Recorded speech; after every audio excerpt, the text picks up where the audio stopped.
இப்போ கருப்பு அப்படிங்கிறது வந்து அந்த காட்டேரி அம்மனுக்கு உண்டான அந்த உடையா? இந்த கருப்பு நிறத்துக்கும் காட்டேரி அம்மனுக்கு உண்டான அந்த ஒரு தொடர்பு என்ன? அதாவது இது வந்து நம்ம தமிழர்கள் வழிபாடு. தமிழர்கள் எப்பவுமே கருப்பா இருக்கிறவங்க தான் தமிழர்கள். இந்த அதாவது தமிழர்கள் யாருன்னா, ஒரு காலத்துல அந்த அங்க இப்ப இருக்கிற காந்தாரம் இருக்குதே, ஆப்கானிஸ்தான். அது வரைக்கும் தமிழர்கள் தான் இருந்தாங்க. அது வரைக்கும் இந்தியா தான் பரவி இருந்துச்சு.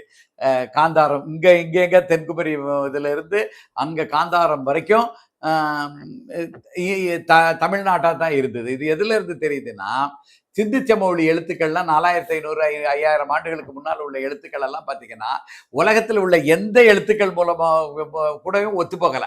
தமிழ்ல நம்ம கீழடியில கிடைச்ச பானைகள், தமிழ் எழுத்துக்கள்லாம் தமிழ் கல்வெட்டுலாம் இருக்குது இல்லையா, இந்த அந்த பானை ஓடுகள் தமிழ்ல இருக்கிற இந்த ஏட்டுச்சுவடிகள்ல இதுல இருக்கிற எழுத்துக்கள் கூட தான் சிந்து சமவெளி நாகரிகம் அந்த எழுத்துக்கள் ஒத்து போகுது. அப்ப ஒரு காலத்துல ஆப்கானிஸ்தான் வரைக்கும், குமரிமுனையிலிருந்து ஆப்கானிஸ்தான் வரைக்கும் இருந்தவர்கள் தமிழர்கள் தான்ங்கிறத நம்ம புரிந்து கொள்ளணும். அவர்களோட நிறமே கருப்பு தான்.